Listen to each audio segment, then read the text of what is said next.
Hello and welcome to the Every Brain is Different podcast. I'm Samantha Foote here with your Friday Five, and today we are going to be talking about one of my favorite things, which is taking musical breaks to avoid meltdowns or just feeling overwhelmed, feeling that stress. And the cool thing about this is you can have your child do it, you can do it, or you can do it together to get even more benefits. So some of the benefits of music is that it strengthens the immune system, releases endorphins, which enhances the brain's pleasure centers.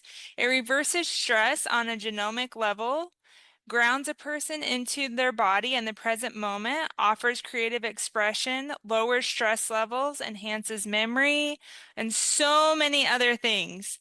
So I obviously love music, and I love that you can take these musical breaks without having to have any training in music.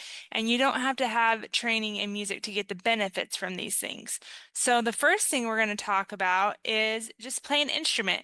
You can improvise on the piano. And if that might intimidate you a little bit, just put one hand down and then play whatever you can reach with that one hand. And then you can add two hands and then you can go from there.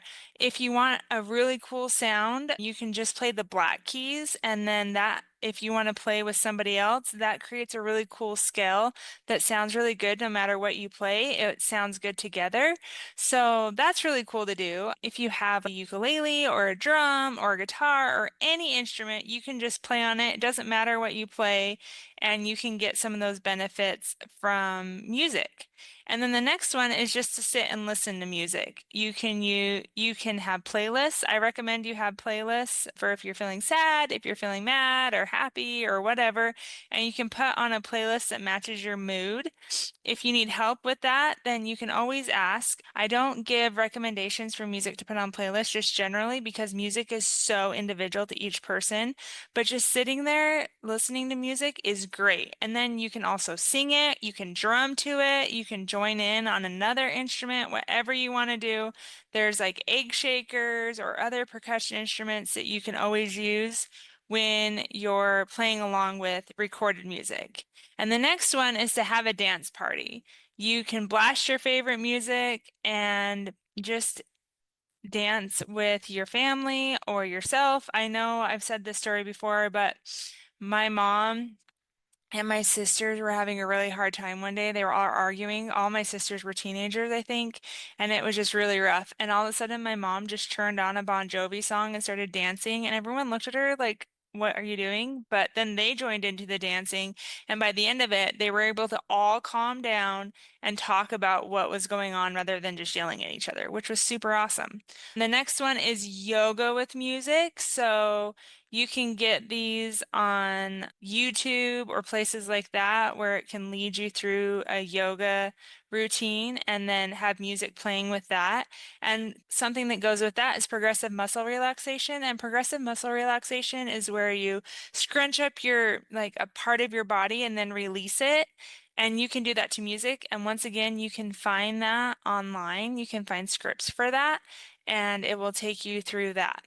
And the next one is songwriting. And songwriting can sound very intimidating, but it doesn't have to be. So I recommend people try fill in the blank songwriting to start with. And that you can Google Mad Lib songs and it will come up with songs that have words missing from them. So you can do this in a fun way where you don't tell the person what the song is about and just fill in the blanks. Oh, I need a noun, I need an adjective, I need a verb, and they can just fill in the song. Or you can do it a little more seriously and say, okay, this is the line, this is the word that's missing, what can we put in there? And then you can write songs that way. Or you could just get the blues rhythm, not rhythm, the blues song and format. That's what I'm trying to think of. You can get the blues format and you can sing to the blues and make up different songs that way. So the blues is like problem solution. So you could say, I am hungry. Oh, I am hungry. I'm going to eat a sandwich. And then just make up silly songs like that with your kids. And it's really fun.